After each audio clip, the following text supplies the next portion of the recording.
Hello, everybody. Welcome to the Buckeye Weekly Podcast. I'm Tony Gerdeman here, as always, with Tom. Tom, how's it going? Well, Tony, you get to rewatch the Ohio State-Washington game due to the vagaries of travel from the West Coast to the East Coast. We're getting this to you a day later, but good news, Ohio State won once again as we rewatch the game, coincidentally by the same final score, 24-6. Tom, in rewatching it, I feel just as bad as I did initially for Demond Williams because I don't know what his NIL situation is. Hopefully he earned a nice payday from that because he was the main event for the Ohio State defense, and he should be paid like a main eventer because he took a beating.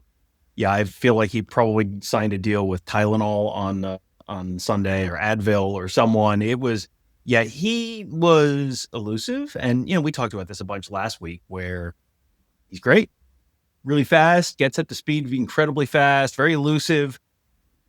But he needs to not get hit like that because he doesn't slide, he doesn't avoid hits. And the Ohio State defense, sometimes he was able to kind of dodge around them, but a lot of times it was just kind of Sonny Styles reaching one hand out and grabbing him and saying, "Not so fast, my friend," and flipping him around in the air, and then Taiwan Malone landing on him. I have several sequences of pictures of Demond Williams where it's like, I know everyone grows up dreaming of being a college quarterback. That does not look like a whole lot of fun to me, watching Taiwan Malone and Caden McDonald and Caden Curry land on you a whole bunch of times. No, that doesn't look like all that much fun.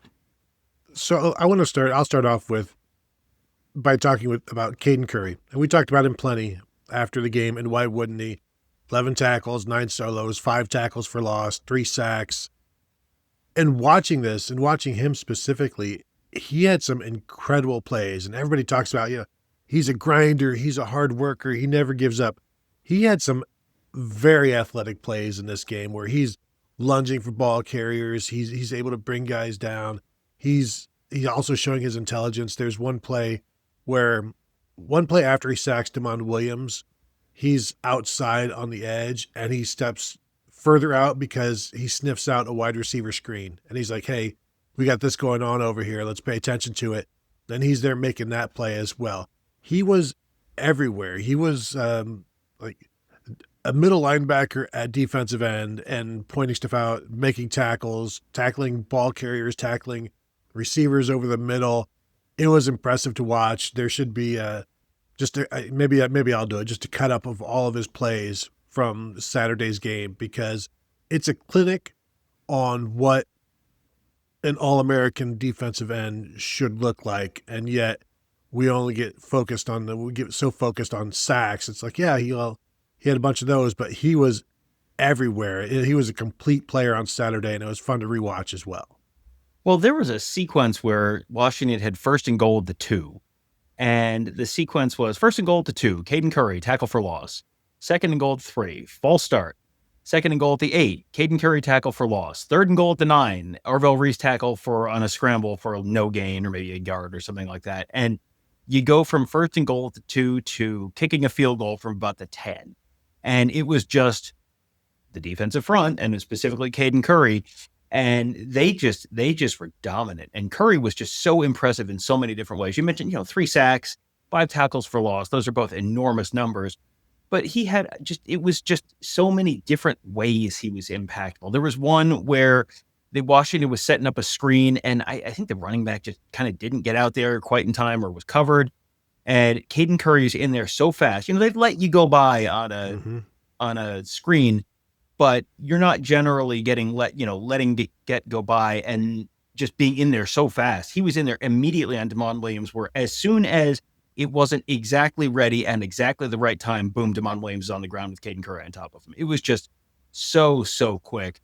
He was just so dominant kind of throughout the game, even more so than watching on TV than watching live. Watching live, it was like, wow, it feels like Caden Curry's had a pretty good game, and you watch on TV and it's like, holy smokes. It went from Caden Curry had a pretty good game to this is right up there. You comp this after the game to the JT Tuimoloau Penn State game, and yeah, I mean, you can see it watching wide, watching the TV copy and getting to see the whole field, man. It was a incredible performance, right up there with some of the best in Ohio State defensive line history. All right, so we'll go to let's talk, I guess, maybe more a little bit about the pass rush on the whole, where my view on the field, I'm down on the field and I'm watching the pass rush kind of come towards me, but I've got a bunch of offensive linemen in the way, and so it's kind of hard to tell exactly why stuff isn't happening. I was surprised several times throughout the day that the pass rush wasn't getting there quite as quickly as I thought it might against this Washington offensive line. And then you go back and rewatch, and it's like, well, they're being real cautious. They're not focused as much on getting home on the pass rush as they were on just containing Damon Williams. Don't let Damon Williams get out of the pocket, get loose. They did a fantastic job of that, kept him very much fenced in the whole game. But then also, you're keeping him fenced in, and then the coverage downfield is so good that then you get the sacks anyway. So you're not rushing recklessly. You're not getting out of your lane. Mm-hmm. You're not losing contain on the pocket. But you still, because of the coverage downfield, were able to get home and end up with 6 sacks or whatever it was. So, that was as complete a holistic defensive performance and game plan as you're going to see, where it was, the defensive line was great. The defensive line did a great job getting him to the ground, and I'm kind of including Arvell Reese in that. Mm-hmm. But it's also because the coverage downfield was so good. There weren't guys open. There weren't places to go with the ball. So he's standing there patting the ball, and he doesn't have a place to run. He doesn't have a place to throw. And then eventually the rush gets home. And that's, if you can do that, that really, that was sort of the ideal game plan for this. And it was like, well, I mean, sure, if they could do this, if they could just not let guys go open and not let him get open and then be able to get to him, like, yeah, sure, that would be great. But I mean, come on, we don't live in fantasy land. That would never happen. And then you just sat there and watched it happen for most of the game. Yeah, the one place it seemed like they were allowed to just tear after Damon Williams was up the middle. Mm-hmm. And in watching previous Washington games, that's where he struggled. If there's somebody in his face, he's going to have trouble. And then if there are opportunities for him to escape that, well, then Ohio State's spying him. So Arvell Reese or Sonny Styles is going to keep him from getting a big gain. But there's a play where, Edric Houston just drops out on an edge and is just like, if he comes here, I got him. There's no pass rush there. You're just waiting for it. And they're just playing as a unit perfectly. Then when they did get some sacks, there are times Kenyatta Jackson was only credited with 1. I know probably should have had more than that. And I do question some of the scorekeeping on this, because I think one of Caden McDonald's sacks, Kenyatta Jackson was there, and maybe Arvell Reese was there. And Caden McDonald was the last guy in, but he knocked everybody down. So I think, you know what? We'll just give it to Caden McDonald. I think there was some I don't know who to give the sack to. You can only credit it to 2 people, but there are 3 or 4 people there. What do we do? And it doesn't matter. There's the home stat keeping, just whatever. And when there's just so many guys, it's like, well, who's the last guy you saw? What number did you notice? And we'll just go with that, because there are times where you could have given it to 3 different people, except you can't. Yeah, so that's why Jordan Kovacs got 4 sacks. No, I'm exactly sorry. There's a deep cut for you. The one that Kenyatta Jackson did get credited for, I thought was a great example of what I was talking about with sort of the disciplined pass rush, mm-hmm. where he kind of comes in and he doesn't just go blasting in. He kind of, slows down a little bit, keeps Williams in front of him, and then Williams kind of goes, crap, I can't throw the ball, and pulls it down, and then Kenyatta kind of pounces on him and takes him down. It was a very, very good performance overall by the defensive line. And I think you're seeing a different enough defensive line this year that, some of it's probably partly players, but I think there's just a lot of just scheme, and they're just doing stuff differently, and they're certainly diversifying their fronts this year. The defensive line is, I think, maybe most improved to me on this year's team. Yeah, I think this is the biggest, the most pleasant surprise on the team is the defensive line. One of those guys we talk about is Will Smith Jr., who had a nice play in this one. Got upfield, got his hand on Williams, slowed him down. He's another guy that continues to, in limited reps, he's just different than everybody else in terms of the body types of the guys that you're watching. They're all big. And then you see somebody a little bit smaller making a play, and it's like, oh yeah, Will Smith. I remember him from the last time he made a play in a previous game, and he's putting together, and he's building these things, these performances up. And I assume he's going to continue to get rewarded for that. But when there are times where they're only playing 3 defensive linemen and Caden Curry is at nose tackle. We talked about this before the season, that there are ways to get around a lack of depth up front, and they're doing a fantastic job of that. And yet they're also still building that depth because Will Smith has been playing well. I thought Tywan Malone had some good moments in this game. I know we're all waiting for Edric Houston. He's still young. He hasn't been a defensive tackle for an entire year yet. Does need to clean up the penalties, as we know. But he's a guy that I see you're not seeing much from him now in terms of anything wow. But I'm not ready to write him off at this point. And we'll see what happens when Jason Moore returns. He was not on the availability report, if I recall correctly, this past week. Yeah, he was there. Yeah. So, like, can he start doing something?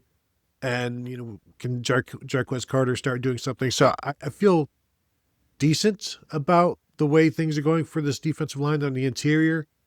And the fact that Jonah Coleman, the running back, he averaged, 5 yards a carry or so, but half of that came on 1 carry. So when you can, sure, eliminate the big runs, but if you're limiting somebody like that to 95% of his carries are 3 yards or less, then that's a pretty good performance by a defensive line.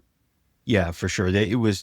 Coleman had, I think, basically 3 yards a carry outside of the one long one that he had. And Damon Williams finished with negative 20 something yards rush. I mean, that in and of itself, that's a winning performance right there. And, you give up 0 touchdowns for the second time all season. Yeah, that's not a bad way to go. Other side of the ball, I have a good thing and a bad thing with the tight ends. The good thing is Max Clayer, his blocking was sort of a topic of conversation earlier. It felt like he had some good blocks on the edge.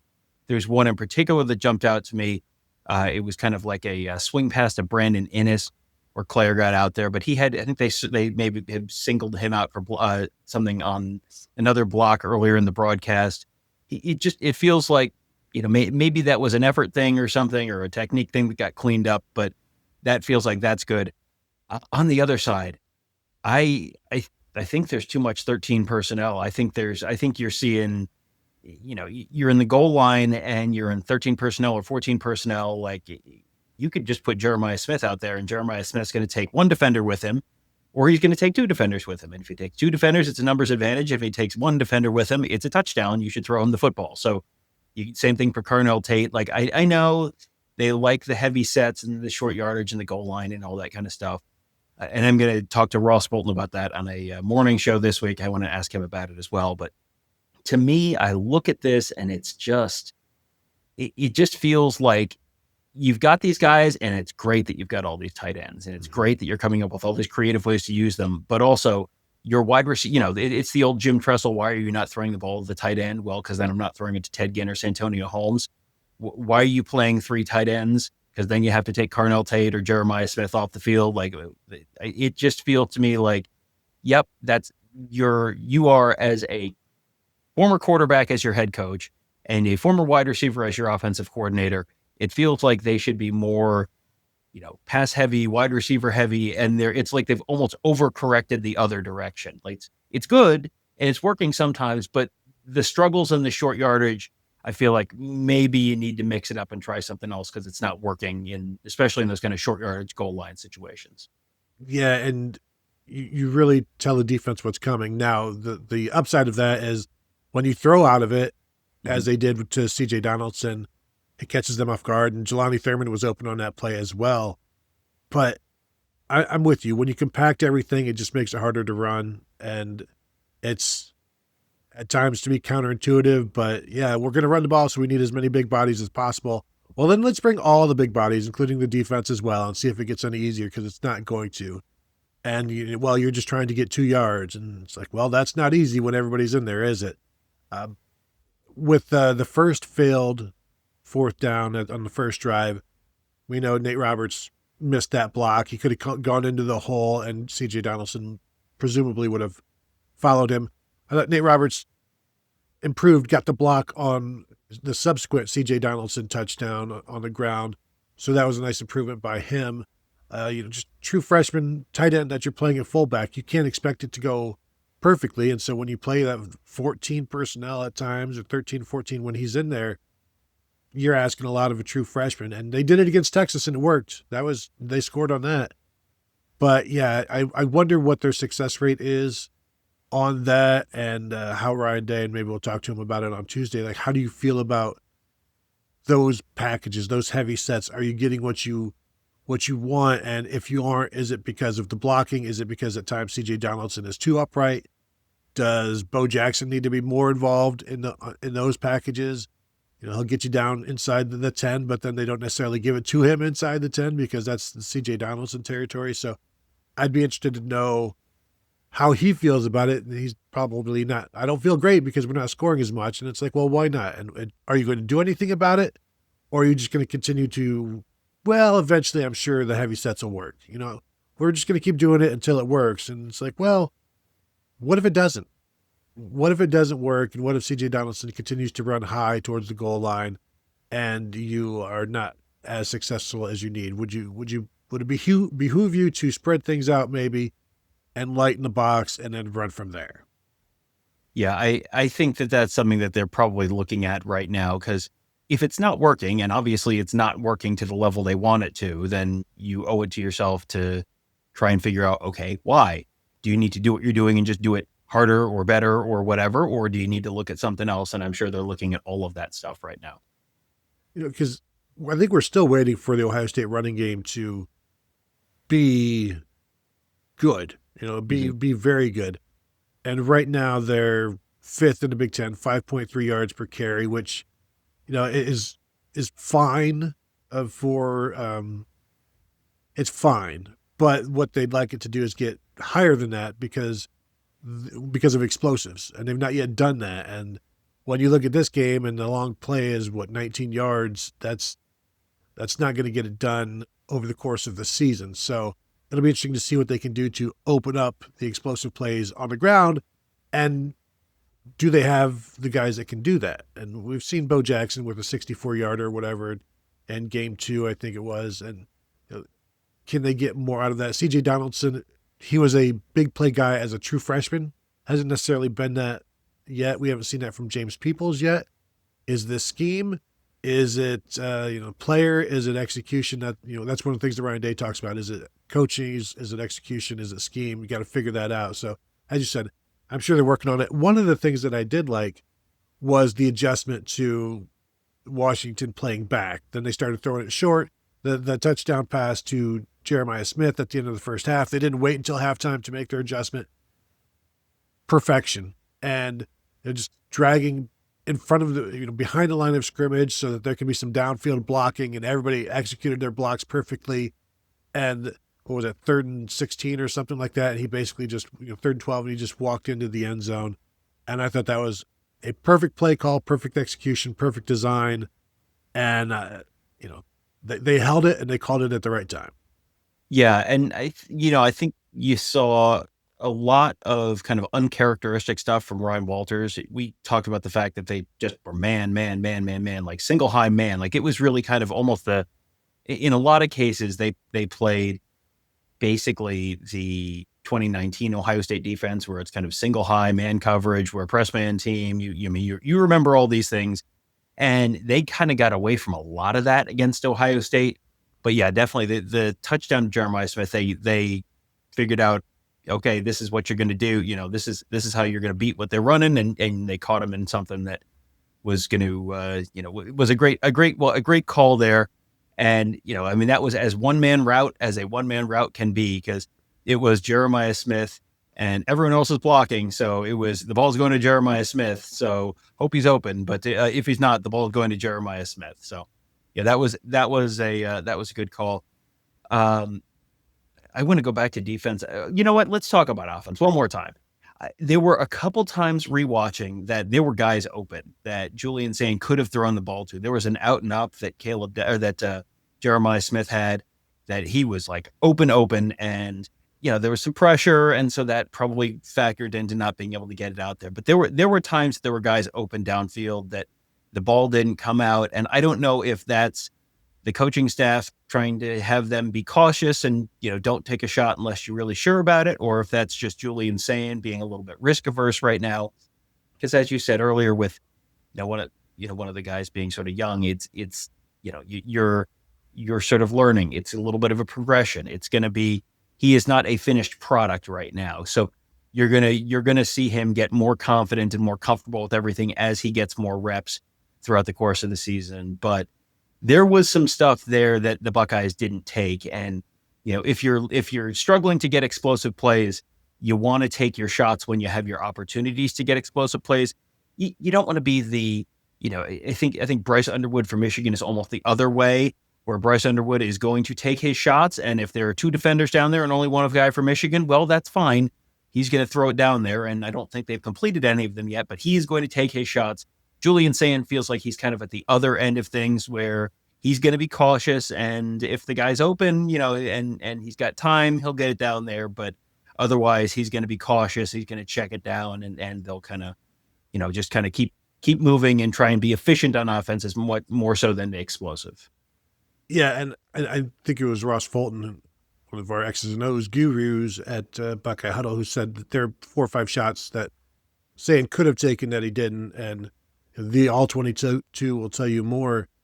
But I do wonder, going back to the Texas, I think it was the Texas throw to Carnell Tate, I asked Julian Sayin about that, and they were like, we talked about it before the drive, that we were going to take a shot. And I wonder if, are they doing that at this point? Are they not doing that? Like, we're taking a shot. Like, we need you to pull this trigger. And is this just, they're not as emphatic about it right now because they feel pretty good about the defense? So it's like, well, if it's there, take it. If you don't think it's there, don't worry about it. Check it down. We'll live to fight another day. And is this a case where they need to be more emphatic about it? Like, we're doing this. And as long as you get the look, clearly, you're not going to throw in a double, triple. You're not going to throw in a triple coverage. There are times when throwing in a double coverage with Jeremiah Smith isn't really double coverage. And I think that's one of the things that Julian Sayin needs to recognize better, which I think he will when he's had more than 4 starts under his belt. And all of these are learning experiences, and he'll go back, and I'm sure he's looking at film and he's like, okay, I see what I could have done here, and I'll know to be able to do that next time. And I know we see college football nerds on Twitter being critical of Julian Sayin's deep passing and the lack of it.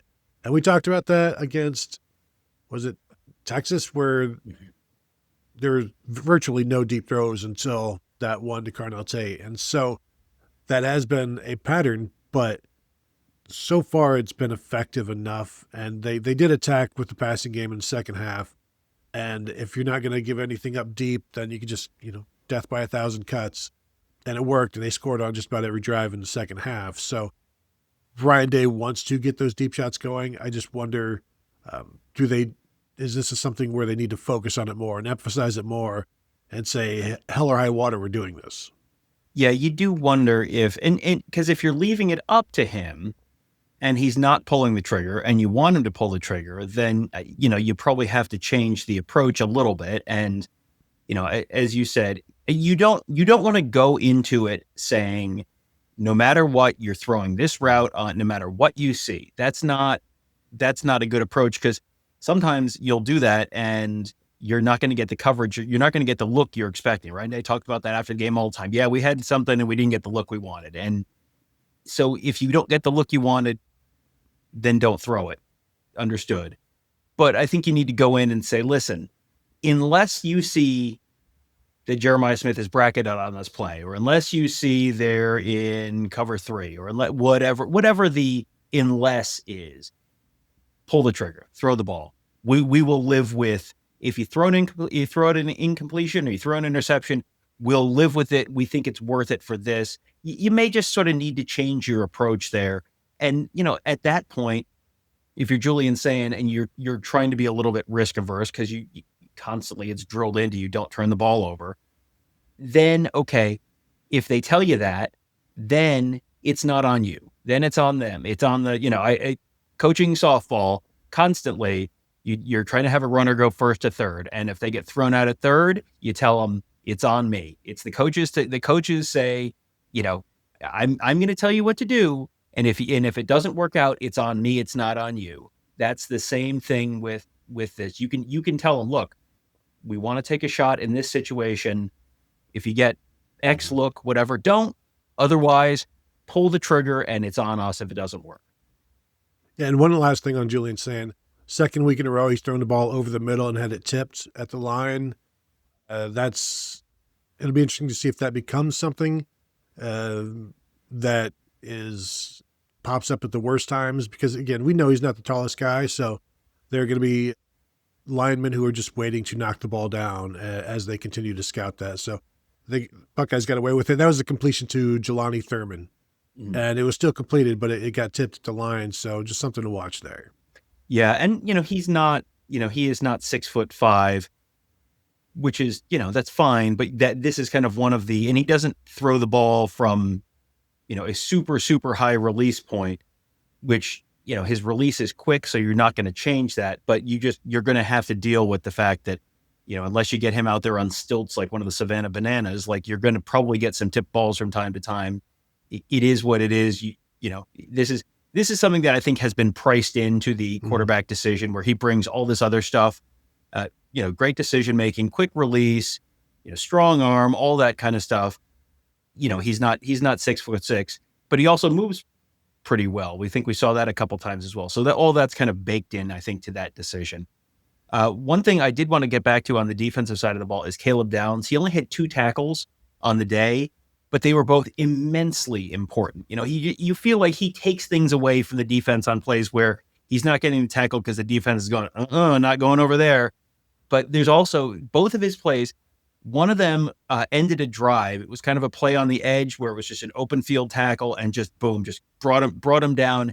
Never a doubt. We talked on the postgame show about Davis Igbinosun had an open field tackle on a running back who was like, oh, he might be out. Nope, he's already down. How did he get down that fast? And it was just incredibly good tackling by Davis Igbinosun. Caleb Downs had one like that. And then he had one where Jonah Coleman was kind of inside the 5. It looked like maybe they were going in for a touchdown. Coleman kind of, was like maybe going to get the edge. And then boom, he's on the ground immediately. Just 2 really, really good, impactful open field tackles. One ended a drive. One kept Washington out of the end zone in a drive where I think they ended up kicking a field goal. So, Caleb Downs, only 2 tackles. How much did he impact the game? Turns out it was a bunch. Yeah, Lorenzo Styles also had a nice tackle inside the 10. But yeah, Caleb Downs, I'm trying to, what is a good analogy? Is it like a hockey defenseman who just shuts down somebody, keeps them from getting the puck? They can't do anything with it. And you never see the guy, you never notice him. And yet everybody is like, yeah, this guy, the impact that he had on this game, you may not understand it, but everybody playing the game does. Everybody trying to play the game does. The offense and DeMond Williams and Jonah Coleman and Jed Fish all understand the impact that Caleb Downs had in that one. And, 2 tackles. I mean, is he even all Big Ten? And, for the people who just look at the stats, they're probably going to say, well, he's overrated. And yet to watch him running around and ask the offensive people if they feel like he's overrated, because they're always having to keep an eye on him. And that competitive excellence. When his number is called, he's making that tackle and boom, he's right there. Kind of like, not this separate but similar. Didn't really hear much from Jermaine Matthews in this game, and it's like, did he play? It's like, yeah, I saw him. He gave up a couple of catches here and there on that, but other than that, you never heard from him. And just he was out there, I promise you, but there was the ball never, like I said, he gave up a couple of catches, but outside of that, there was no involvement from him because he was doing his job. Yeah, it's funny. You started talking about that, and I thought, I thought the same thing about Jermaine Matthews, and I looked up his stats as you were talking, and then you got to Jermaine Matthews, and I thought, well, good news. I already know he had 2 tackles on the game, because it was the same thing. It was a really, really quiet day from him, which as a corner, it's like being a long snapper. If you don't hear your name all day, that's a good thing. That means nothing bad is happening. So yeah, he was really solid all day. Jermaine Matthews had as many tackles in the game as Aaron Scott did. Aaron Scott did not play on defense. Aaron Scott had 2 great tackles on kick coverage. He had Washington only returned, no, it doesn't say. Washington, I think, returned 2 or 3 kickoffs, and Aaron Scott had tackles on 2 of them, and they were both like, again, really good open field tackles. And, I think to me, Tony, the question is, do you think he can beat out Austin Mockerman for the starting quarterback job next year? Perhaps. We shall see. It's too early, and way too soon, Tom. Still too soon. One of the last things I have is when you go back and rewatch this is a fun rewatch for the defense. There are times where it's just perfection. Everybody is covered. The spies are spying. There's nowhere for DeMond Williams to go with the ball. And it's just like, well, why did he get sacked 6 times? Because there's nowhere to go with the ball, and everybody was covered. Very impressed by that.